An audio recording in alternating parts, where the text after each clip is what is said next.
since the finals ended, and here's the regular season opener. A triple-double in his debut. Big play, Jimmy. Here we go.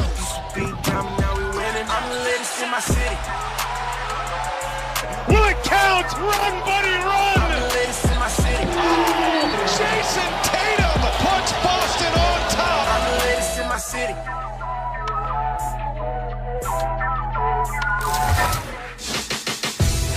Tis the season. What's going on, everybody? Welcome into First Take on this Christmas Eve. Good morning, Kendrick Perkins. Good morning, Max Kellerman. How we doing? Good morning, good morning. What's going on, Molly? See if I'm good. I can't wipe that smile off of Kendrick Perkins' face in the next few minutes. Right? Yeah, he might be more like the Grinch. But guys, we had a full slate of NBA action. Let's dive right into it. The Celtics beating the Bucks by 1 point. Max, do you think the Celtics are definitely better than Milwaukee? Oh, they're not definitely better. They were barely better last night. It's not like Tatum called glass. Let's be honest. You know, there was some luck involved in that. Tatum is a fantastic player, but he was aided a little bit by luck, and it was a tough game. I'll say this. The Celtics, who I thought, I'm not thinking about them in the Eastern Conference Finals, they definitely have chances. If Jaylen Brown is really, basically as good as Jayson Tatum or thereabouts, right? I mean, you can't say they're definitely better than the Bucks after one game. No, listen, what have the Bucks been missing, right? A guy like Drew Holiday, according to Kendrick Perkins. Well, guess what? They got a guy like Drew Holiday now. And they got Middleton. And they got the Freak. No, and by the way, and they got Lopez. And they can play, they can't play five out quite like they used to, but they can still do it. And they have another playmaker who you trust under pressure in Drew Holiday. No, you can be impressed with the Celtics, sure, but to say that after last night they're definitely better than the Bucks when it comes down to the last possession, and then even after that sort of lucky three-pointer, Giannis had to miss a free throw for it not to go into overtime. No way you can say the Celtics are definitely better than the Bucks after last night. Yes, you can, Max. And if you watch the game, the Celtics built up a 17-point lead, I believe it was. And when you look at the Celtic lineup, first of all, I'm not taking anything away from the Milwaukee Bucks. I think Drew Holiday was a great addition to the Milwaukee Bucks. But let's look at the additions that the Boston Celtics made this offseason. Getting a guy like Jeff Teague to provide that offensive firepower off the bench.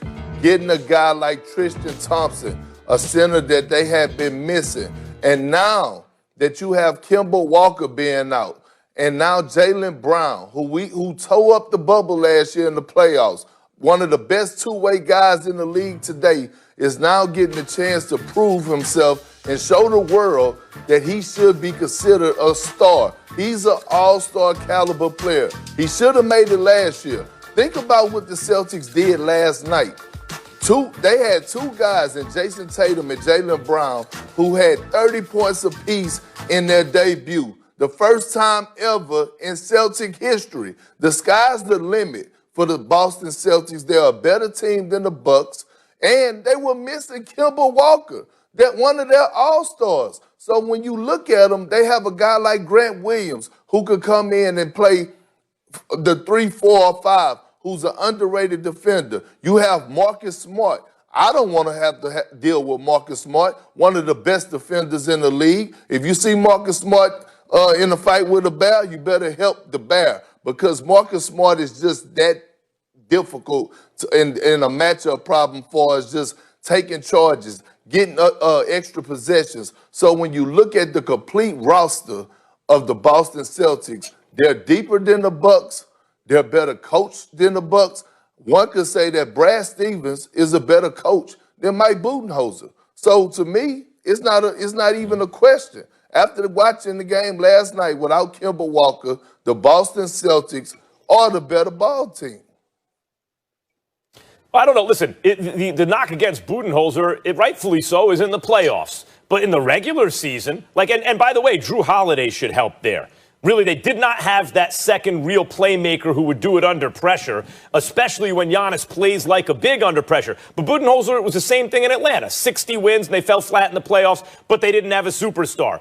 And then since then, with the Bucks, they're basically a 60-win team every year. Now they do have a superstar, but they didn't have that real Robin to pair with them. I'm not sure that Drew Holiday is good enough to be that Robin, but you are. You made the argument here on this show the other day that Drew Holiday could be that dude.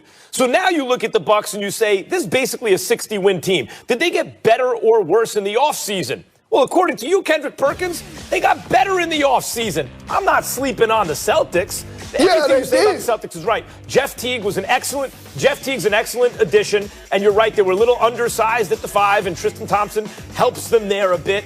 There's no question Jaylen Brown's ascension helps. They don't have Kemba, who knows what he'll be when he'll get back and what he'll be when he does get back. They don't have Gordon Hayward. He's gone.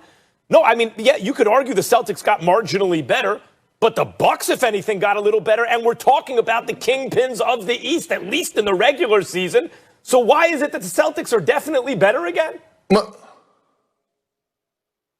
Max, now you're bringing up the regular season, but every time you have an argument, you talk about the playoffs that when it matters the most, right? When it matters the most.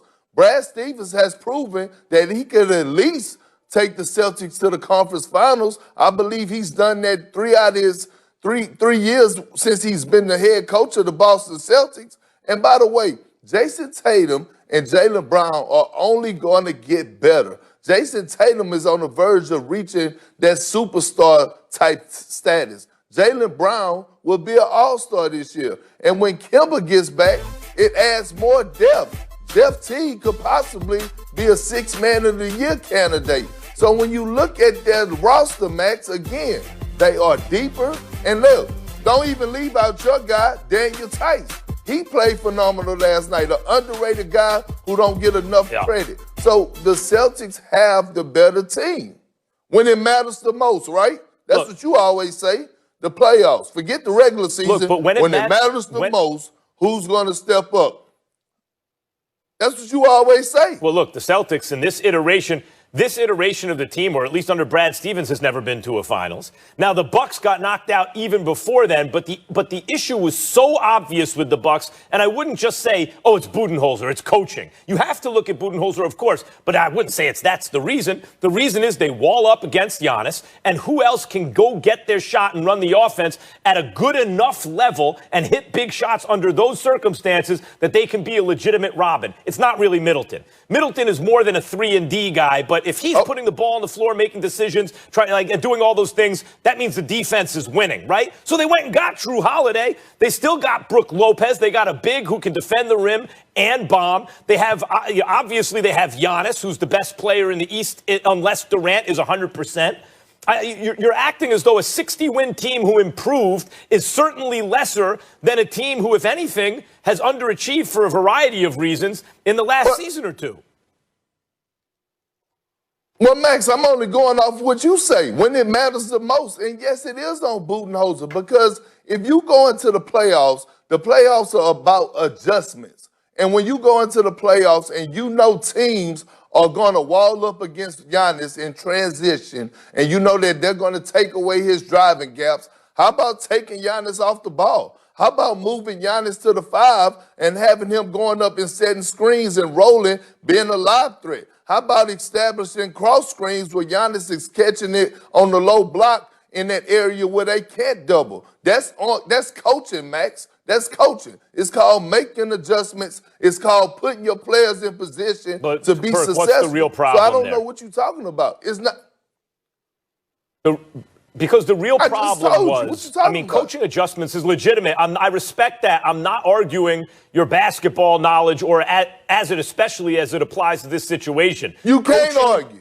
Questions about Budenholzer are legitimate, right? However, what's the real issue on the Bucks in the last couple of years? Who did they need to step up and be that real crime partner for Giannis, who was unable to do it? The truth is it was Bledsoe in the playoffs.